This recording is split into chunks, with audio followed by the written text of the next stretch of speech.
Ofii kiyyaatti osoo waamuma jaarsa kiyyaa social media irraan baasin social media miti osoo na danda'ame warra hollaatti osoo waa'ee iccitii jaarsa kiyyaa himuu baadhe annatti tola akka dhuunfaa kiyyaatti jechuudha obboleeyyan kiyyaa.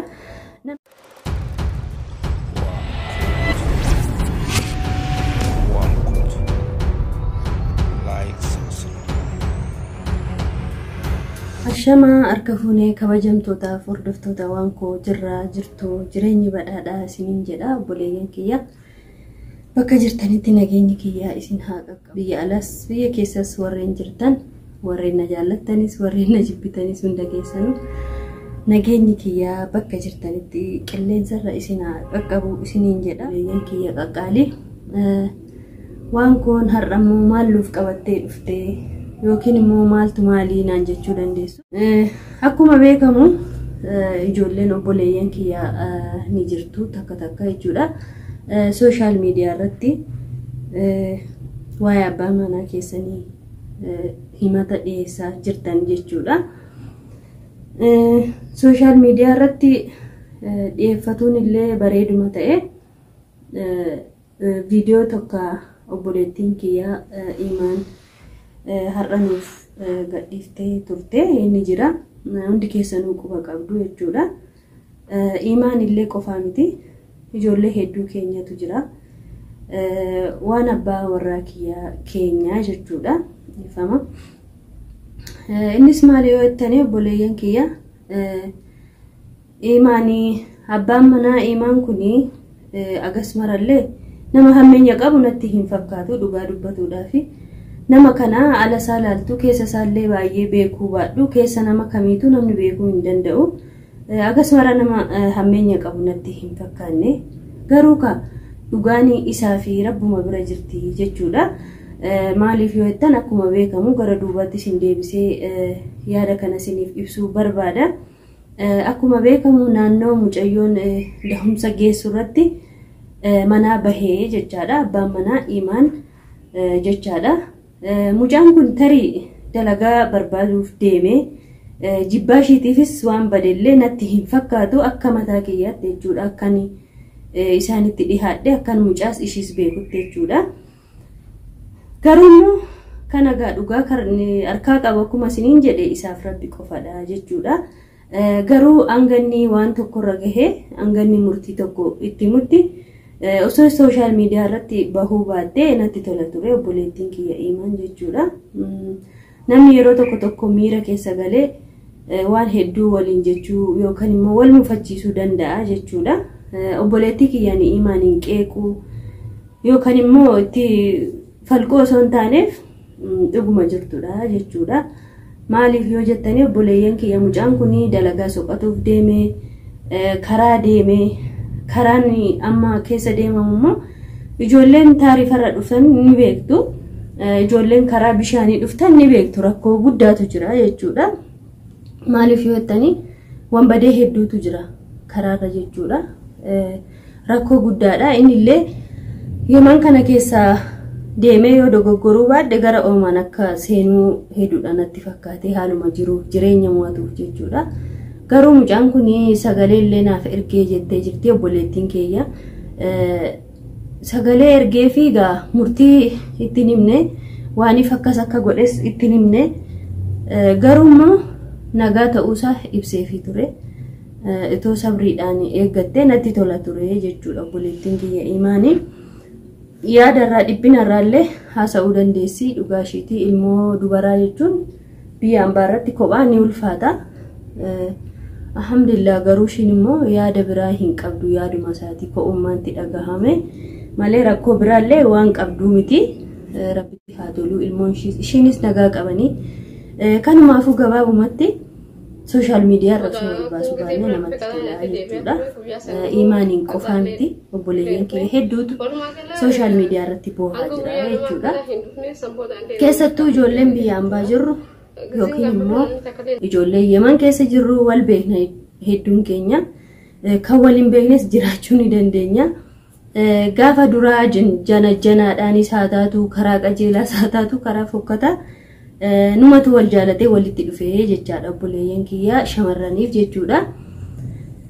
Kanaafiyyuu gaafa sana wal jaalannee wal janajannee walit dhufnee jaalala keenya keessa dabarsinee aga bultii ijaarratu warra keenyadha jechuudha kan social media kanarratti boohaa jiru jechuudha.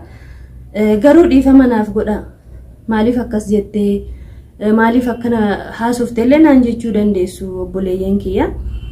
Maaliif akkan isiniin jedhe beektanii haadholiin keenya jechuudha.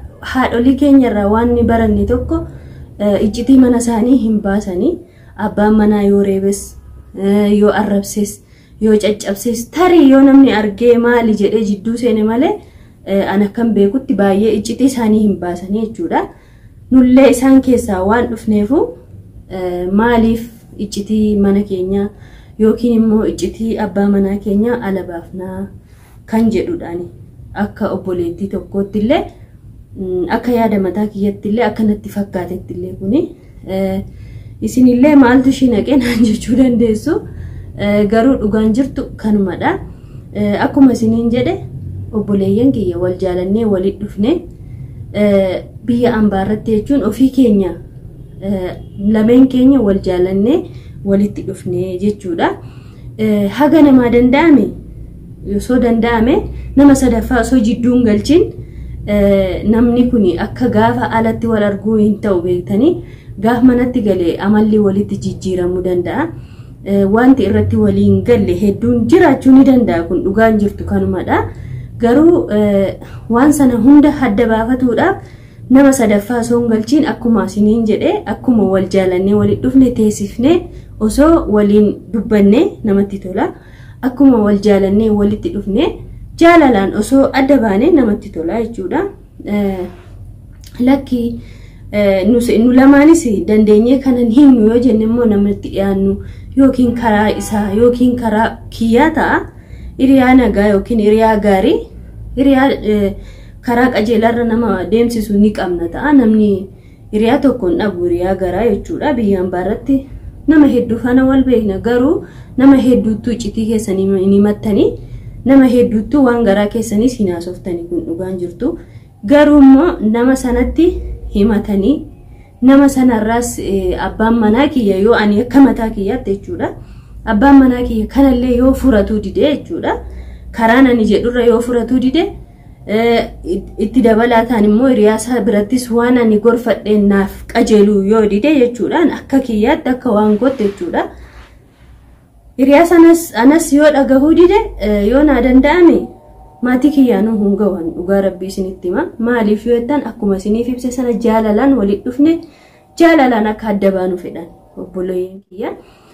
Kanaafiyyuu namoota kana hunda jidduutti yoo haraarris walii galteenis bu'uu didde obboleeyyan kiyya manumatti ush jettanii walii galteedhaan adda soo baatanii ana akkastu natti tolaan akka kiyyaatti osoo waamuma jaarsa kiyyaa social media irraan baasin social media miti osoo naa danda'ame warra hollaatti osoon waa'ee iccitii jaarsa kiyyaa himuu baadhee natti tola akka dhuunfaa kiyyaatti jechuudha obboleeyyan kiyya. Namni kamuu akkuma bifasaa yaadni isaas adda addaa jechuudha. Akka yaada kiyyaatti garuu anaa miti yaa'anii nama biraa miti social media mitiiti hollaan kiyya akka dhaga'uun fedhu maatiin kiyya akka dhaga'uun fedhu garuu immoo maatii biras gahee hiriyaa biras gahee hollaa biras gahee kana yoo tare wanti social media irratti nama boochisu takka illee hin jiru. Wanti social media irratti illee nama qaaqsisu takka hin jiru. Dubartii jechuun dubartii hedduu illee ta'uu baatti dubartiin jabduun dubartiin cimtuun kophaa ishii dhofkattee ilmoo hedduu ni guddifatti. Maaliif yoo jettanii namni mana ofii keessatti hirruu hin qabu jedhee yoo qaaqe kun kijibadha. Hirruun ni jirti.